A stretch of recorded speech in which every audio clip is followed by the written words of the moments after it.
Buenos días, mi nombre sería María Bravo García y soy residente de tercer año en el Hospital Universitario Puerta del Mar.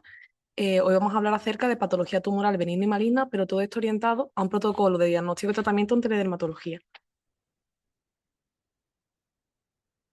Vale, este es un poco el índice que vamos a seguir. Y bueno, todos sabéis ya que la teledermatología lo que nos va a permitir a los dermatólogos es evaluar clínicamente a los pacientes porque por medio de un programa informático el médico que nos lo derive pueda juntar información sobre su historia clínica, también imágenes clínicas y lo más importante para nosotros también, imágenes dermatoscópicas. Todo esto nos va a permitir el diagnóstico y tratamiento precoz de estos pacientes a distancia. Tiene especial utilidad en la patología tumoral, sobre todo cuando las lesiones son pigmentadas. Este es un poco el protocolo que vamos a seguir, pues cuando viésemos una patología tumoral por telederma, muchas veces podemos ya saber de entrada si es benigna, intermedia o maligna. Dentro de las benignas tenemos estas de aquí principalmente, y lo más importante es saber que la mayoría de ellas no están incluidas en la cartera de servicios. Lo que deberíamos recomendar en el caso de molestia es crioterapia curetaje en cirugía menor de esos centros de salud, o bien incluso si el motivo es estético, pues hacerlo desde el ámbito privado. En el caso de los neurobenignos sí que es un poquito más diferente, porque tenemos que recomendar siempre nueva teledermas y datos de alarma, y también podemos asignar una cita presencial en el caso de que tenga múltiples nevos para verlos bien, o bien si tiene antecedentes familiares o personales de melanoma. Sobre las intermedias de las que vamos a hablar en la queratosis actínica, que normalmente podemos ya asignar tratamiento de entrada y posteriormente hacer una revisión bien por telederma o bien presencial. Y ya por último, de patología maligna, pues principalmente saber que en el caso del vaso celular y el epidermoide, lo ideal es que de entrada demos una cita presencial para ver bien al paciente por si tiene otras lesiones, pero en el caso de que sea una lesión única o que sea de alto riesgo de entrada, pues sí que podemos directamente citar para cirugía. Y ya en el caso de melanoma y Merkel sí que hacemos una cirugía precoz en la que normalmente al día siguiente o los 2 días pues ya citamos al paciente. En el caso de que no sepamos qué es, pues obviamente vamos a citar al paciente para verlo en persona y aquí la telederma pues no nos estaría ayudando tanto. Ya hablando un poco de patología tumoral benigna, esto lo voy a hacer muy rápido y simplemente como la sesión va un poco también dirigida al diagnóstico y para nosotros tan importante la dermatoscopia, decir unas pinceladas de estas patologías. Entonces, en el caso del angioma capilar adquirido, pues recordar, como todos sabéis ya, las lagunas. En el caso de dermatofibroma, pues que vemos tanto clínica como dermatoscópicamente una cicatriz central y retículo fino periférico. Y en el caso de keratosis seborreica, pues dar mucha importancia pues, a los tapones córneos, a los quistes de Milium, también que puede adquirir esta estructura en patrón cerebriforme por sus fisuras y crestas. En ocasiones también tenemos la estructura en huella digital que no he puesto imagen, el borde bien definido, en ocasiones mordido o apolillado, y también en el caso de verbaso, pues suelen ser en horquilla. Pasando a la intermedia, voy a hablar de las keratosis actínicas, que como todos sabéis son lesiones premalignas porque van a aumentar el desarrollo de carcinoma epidermoide, ya sea sobre esta keratosis actínica o en sitios adyacentes. Normalmente aparecen en estas áreas fotoexpuestas y solemos verlo, como vemos aquí, como pápulas o como máculas que son eritematosas y que pueden ser también descamativas e hiperqueratósicas. En ocasiones tienen pigmento y lo más importante en la dermatoscopia son estas tres características que vamos a ver ahora y que nos permiten también gradar un poco el grado de keratosis actínica. En el grado 1, que son aquellas que simplemente a la clínica son eritematosas y no son palpables, pues vamos a ver a la dermatoscopia este pseudoretículo rojizo. Después, en el grado 2, sí que va a haber algo más de descamación. En la clínica y la dermatoscopia vemos este patrón en fresa en el que en los folículos hay taponamiento córneo, además del eritema que tenemos alrededor. Y ya en el grado 3, normalmente ya en la clínica pues son muy hiperqueratósicas y a la dermatoscopia no solemos ver bien estas estructuras, sino que vemos estructuras sin, o sea, áreas sin estructura de color blanco amarillento. Respecto al tratamiento que hacemos por telederma, pues normalmente, como he dicho, de entrada podemos pautarlo y reevaluar por telederma tras finalizar el tratamiento o bien presencialmente, según un poco las características del paciente. Podemos decir que hay varios tratamientos. Realmente, para estos dos, normalmente citaríamos al paciente. Podríamos dar crioterapia, que está indicada sobre todo en lesiones solitarias, o bien recomendar cirugía en algunas lesiones que veamos hiperqueratósicas y que cuando vemos al paciente en persona nos parece que están infiltradas al tacto. Lo que sí que podemos pautar por telederma son los tópicos. Estos están recomendados, según la EADO, para lesiones múltiples no hiperqueratósicas, es decir, grados 1 y 2. Una cosa importante a destacar ahí es que en el caso de que tengan hiperkeratosis no es que no se puedan tratar, sino que primero tenemos que recomendar descostrar para que haga efecto el tratamiento. Para eso podemos utilizar, por ejemplo, vaselina y ácido salicílico. Y ya cuando la lesión esté más blanda, pues ya aplicar el tratamiento tópico. Una cosa muy importante que hay que advertir tanto a los pacientes como al médico que nos lo derive es que es muy habitual que den mucha irritación. Entonces, en esos casos no hay que dejar el tratamiento, sino que se pausa temporalmente hasta que mejore y aplicaríamos cremas de corticoides y antibióticos tópicos.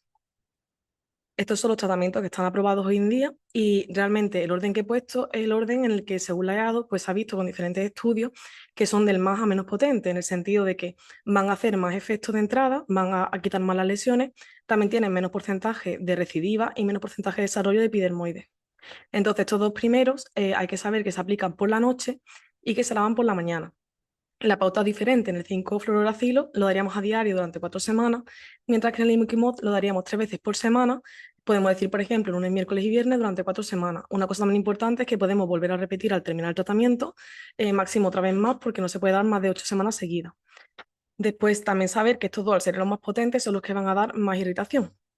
La tirbanibulina y el 5-alfa-aminolebulínico son dos tratamientos algo más cómodos de utilizar porque son menos días de tratamiento y además hacen un efecto algo más retardado, por eso dan menos eritema. Y por eso tenemos que revalorar al paciente, en el caso de la tirbanibulina, a las 8 semanas y del 5-alfa-aminolebulínico a las 12 semanas. Esta es la peculiaridad que tiene, que solo se aplica una vez y que el paciente tiene que ir 2 horas a la calle, que le dé la luz del sol, aunque no sea directamente, y después ya tenemos que lavar el fármaco. Y por último, el diclofenaco, que es el que tiene un poquito menos de efecto, pero que es el que da menos irritación y el tratamiento es mucho más largo. Se tendría que dar 2 veces al día durante 2 o 3 meses. Y ya pasamos al resto de la sesión, que es la patología tumoral maligna, en la que principalmente voy a hablar del vasocelular, el epidermoide y el melanoma. En el caso del vasocelular, ya todos sabéis que normalmente, bueno, que es el tumor cutáneo maligno más frecuente y que normalmente lo vemos como en esta imagen, como una pápula perlada con telangiectasia, pero que hay otros muchos tipos. Las características principales, estos son los criterios dermatoscópicos clásicos que se definieron, en los que podemos ver que en ocasiones vemos nidos ovoides, esto en la gran mayoría de ellos. También las telangiectasias suelen ser de tipo arboriforme, la ulceración, que a veces también se ve clínicamente, estos glóbulos azul grisáceos, algunos también como marrones, y dos estructuras que, aunque como podéis ver son menos frecuentes, sí que son 100% específicas, son la estructura en hojas de arce y la rueda de carro. Después hay otros criterios dermatoscópicos añadidos a los anteriores que también se pueden ver, como son, en lugar de la telangiectasia arboriforme, las finas superficiales, que se ven mucho menos, también las ulceraciones, en lugar de que sean tan grandes, que sean erosiones pequeñas múltiples, también podríamos ver estructuras concéntricas y estos puntos, que no se pueden apreciar bien en la imagen, son muy pequeñitos, gris azulados. Es un poco un resumen de toda la estructura dermatoscópica que podemos ver en el vaso celular.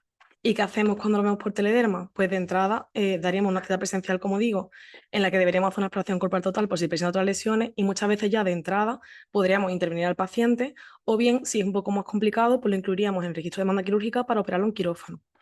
Entonces, una peculiaridad que en el caso de que sea superficial y el paciente tenga otras comorbilidades, podríamos pautar por telederma otros tratamientos que sean tópicos en lugar de quirúrgicos. Por ejemplo, el imiquimod al 5%, el 5-fluoracilo y también el ácido 5-alfa-aminolebulínico.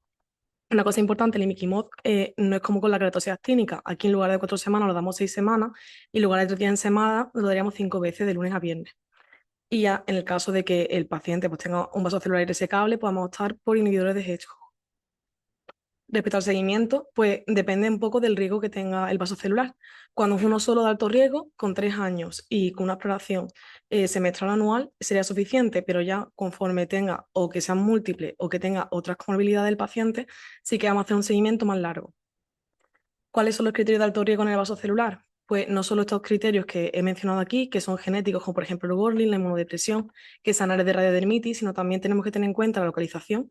Tiene mayor riesgo si está localizado en la zona H, que incluye cuero cabelludo, también su tamaño mayor de 2 centímetros, que tenga recidiva previa en ese vaso celular, que el tratamiento que hayamos hecho no sea quirúrgico, por ejemplo, que hayamos puesto tópicos o crioterapia, y por último, que se analizara la histología agresiva, como por ejemplo el vaso escamoso o el esclerodermiforme.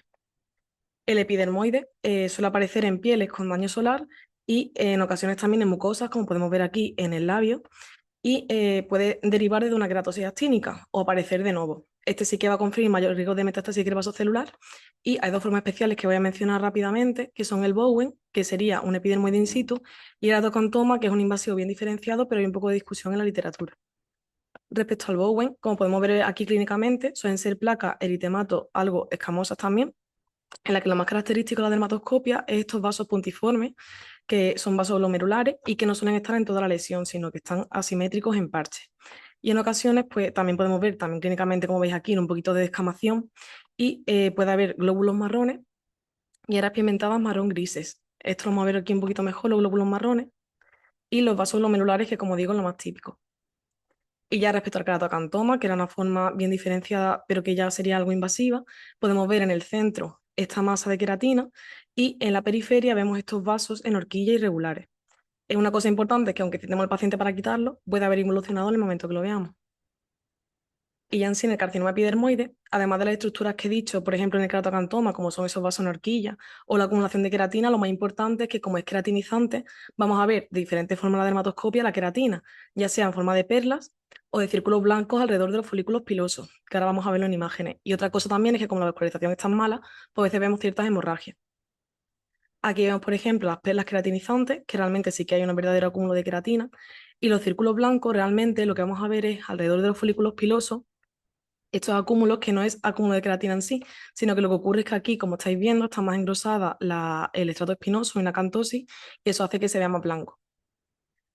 En estos pacientes, pues lo mismo. En principio, si no nos parece que sea de muy alto riesgo, podríamos dar una cita presencial para explorarlo y ver si tiene otras lesiones antes de incluirlo en quirófano, y otras veces, pues de entrada, pues sí que lo incluiríamos para quirófano rápido. Si vemos que ese epidermoide no es resecable, pues sí que podríamos pautar inmunoterapia, que está un poco el protocolo del orden que seguimos en los fármacos. Y en el caso de que lo hayamos operado, si tenemos un margen estrecho y infiltración perineural, pues vamos a pasar a la radioterapia. Respecto al seguimiento, al igual que en el vaso celular, va a depender un poco del riesgo, ¿no? Entonces, en el caso del de bajo riesgo, si os fijáis, realmente no hay que pedir pruebas. Normalmente en 2 años se sigue 2 años y con una exploración corporal total y palpación ganglionar es suficiente. Pero ya en el alto riesgo o en el localmente avanzado metastásico, sí que pedimos pruebas. En el alto riesgo, el seguimiento además más largo, son 10 años, y pedimos ecoganglionares hasta los 5 primeros años. Y en el resto, pues aunque individualicemos un poco, es cierto que siempre vamos a pedir la ecoganglionar. Y que en los 5 primeros años vamos a pedir también el TAC o la resonancia magnética, aunque a partir del tercer año pues depende un poco de las características del paciente. Este es el protocolo que seguimos en nuestro servicio y simplemente para que veáis un poco que tenemos por un lado el estadiaje del TNM y el que más utilizamos ahora es del Birmingham Women's Hospital porque tiene en cuenta estos factores de riesgo. Los factores de riesgo no son solamente histológicos como pasaba con el TNM, porque por ejemplo, aunque incluye la infiltración perineural, pues y también por ejemplo el espesor, la invasión, el tipo de tumor que veamos a la histología, tiene en cuenta también características clínicas como la localización, también del paciente, como si está inmunodeprimido, etcétera. Y este es también un poco el tratamiento más explicado de lo que lo he hecho yo por si queréis echar un vistazo. Y ya por último, aunque vayamos a hablar de melanoma, pues importante saber cuándo las lesiones son melanocíticas, ya después centrarnos si son benignas o malignas, ¿no? Entonces, con la telederma, como vamos a ver la dermatoscopia o deberíamos verla, pues ya podríamos decir que si una lesión pigmentada es melanocítica, si tiene alguna de estas características. Entonces, ¿qué nos hace pensar más que pueda ser maligno? En el caso de que hayamos retículo pigmentado, que este sea atípico. Esto quiere decir que estas líneas pues, sean más gruesas, sean de diferentes colores, los espacios entre ellas sean irregulares. Estas son características de retículo atípico. Los puntos y glóbulos serían atípicos cuando son irregulares, no son iguales entre sí, y también cuando los podemos ver más en la periferia. Respecto a proyecciones y pseudópodos, pues se consideraría que serían más tendencia a que sea maligno cuando son asimétricos. Y ya la pigmentación azul o, por ejemplo, el velo azul blanquecino si nos orientan más hacia melanoma. Por último, también en palmas y plantas tenemos el patrón paralelo del surco y de la cresta. El patrón paralelo de la cresta es el que nos orienta más a malignidad. En el caso ya para ver si la lesión melanocítica es benigna o maligna, hay 3 cosas que son las que más nos orientan a melanoma. Y todo esto se resume, que ahora lo voy a poner en el algoritmo PAS. Entonces, ¿qué 3 cosas son principalmente? Pues que tengamos mayor número de colores, 3 o más colores ya es casi criterio de melanoma, que haya simetría de estructuras y de colores, es decir, que en el caso de estos de los colores, pues que estén en diferentes zonas. Y por último, las estructuras dermatoscópicas específicas, aunque están aquí explicadas, las vamos a ver mejor aquí. El algoritmo PAS, pues como podéis ver, tiene en cuenta eso, los colores, la simetría y las estructuras específicas. Como mucho va a dar 5 puntos, pero con 3 puntos solamente ya vamos a tener una sensibilidad del 97% de que es melanoma. O sea que simplemente con los colores y alguna estructura específica ya prácticamente que es diagnóstico. Entonces, la estructura específica la vamos a ver en algunas en imágenes y otras no las voy a comentar porque, por ejemplo, el retículo pigmentado, los glóbulos, las proyecciones, ya he explicado cuando son atípicas que son más de riesgo de melanoma. Las estructuras más específicas pues son, por ejemplo, las manchas irregulares de pigmento, como podemos ver aquí, que no vemos estructura debajo. También el retículo que sea negativo, que haya crisálidas, que esto se ve con luz polarizada, estructuras de regresión que realmente no es una sola cosa, es que haya tanto un velo azul blanquecino, que no sería palpable en este caso, como también, por ejemplo, áreas cicatriciales, a veces también se ven puntos en pimienta. También aquí el velo azul blanquecino ya palpable y las proyecciones que comenté antes, áreas rojo lechosas y el patrón en arcoíris también es muy típico, en el que veríamos varios colores. Otras cosas también, que los vasos sean irregulares, que haya pseudolaguna. Esto quiere decir que no es una laguna verdadera vascular, porque realmente es melanocítica. Dentro de lo que veríamos serían vasos sanguíneos. En el caso de estos extravasculares no vemos vasos. Y por último, estas pequeñas áreas marrones sin estructura, que son algo menos específicas. También una cosa importante es que ya con la dermatoscopia y por tanto con la telederma a veces podemos intuir un poco cuál es el espesor de Breslow. En el caso de que los melanomas sean finos, lo más típico es que los colores sean más bien marrones y cuando son más gruesos que sí que haya más colores como azulado, rojo, blanquecino. Y estructuras típicas de melanomas más finos, pues serían esas áreas de regresión que he explicado, las áreas hipopigmentadas múltiples y retículo pigmentado atípico. Y el resto se suelen ver más en melanomas que sean de más Breslow. ¿Qué es lo que hacemos? Pues aquí sí que corremos bastante. Normalmente al día siguiente o a los 2 días ya citamos al paciente directamente para el séresis. Y en esa misma consulta en la que extirparemos la lesión, como margen estrecho siempre, vamos a intentar hacer una exploración corporal total por si tiene más lesiones y ya le vamos a dar al paciente una cita de retirada de punto y resultado en 2 semanas. Pero una cosa importante es que antes de estas 2 semanas nosotros ya vamos a tener resultados y probablemente tengamos ya también orientado el tratamiento del paciente y el manejo. Esto es porque nosotros tenemos una alerta melanoma en la que Anatomía Patológica nos manda al busca un mensaje en el que nos indica el ADN del paciente en el que se ha detectado un melanoma, normalmente a los 2 o 3 días de haberlo extirpado. Entonces ya con eso sí que podemos hacer nosotros, mientras viene el paciente, pues un estadiaje y también podemos ir solicitando pruebas. En el caso de que el melanoma sea in situ, la ampliación, vamos a decirle que no hace falta hacerle más nada, salvo una ampliación entre 0,5 y 1 centímetro, y no hay que pedir pruebas complementarias. Cuando ya sí que es invasivo, pero el velo es, es menor de 0,8 y no está ulcerado, además de la ampliación de 1 centímetro, vamos a ir solicitando ya una ecografía ganglionar. Y ya en el caso de que el velo sea mayor de 0,8 esté ulcerado, así que vamos a pedir más pruebas complementarias, concretamente una analítica en la que siempre incluiremos S100 y LDH y también pruebas de imagen como la ecoganglionar y también un TAC body y en función también del estadiaje, una resonancia magnética craneal cuando es más de 2B, que eso quiere decir que sea más de 2 milímetros y ulcerado, pues cuando vamos a pedir esta prueba. Y ver los mayores hacemos igual, lo que pasa es que en lugar de TAC body podemos pedir PET de entrada. Aquí vemos nuestro protocolo en el Hospital Puerta del Mar, en el que viene un poco explicado esto que he dicho yo, y simplemente destacar que en estos dos últimos casos, cuando el Breslow era mayor de 0,8, está ulcerado, pues lo que vamos a hacer es pedir esas pruebas de imagen, y si el estudio de extensión es normal, se va a hacer la biopsia selectiva de ganglio centinela, aunque antes de saberlo ya lo habremos comentado con plástica para que lo tengan en mente, que en el caso ya de que de entrada tenga una adenopatía tanto clínica como radiológicamente detectable, sí que vamos a hacer una ecovac de la lesión. Entonces, en estos casos, si es positiva, sí que vamos a intentar, antes de la cirugía, hacer una neoadjuvancia, que es una cosa que estamos haciendo ahora en nuestro hospital. Y después ya, si obviamente en las pruebas de imagen hay metástasis, pues vamos a hacer tratamiento del melanoma metastásico y resecable.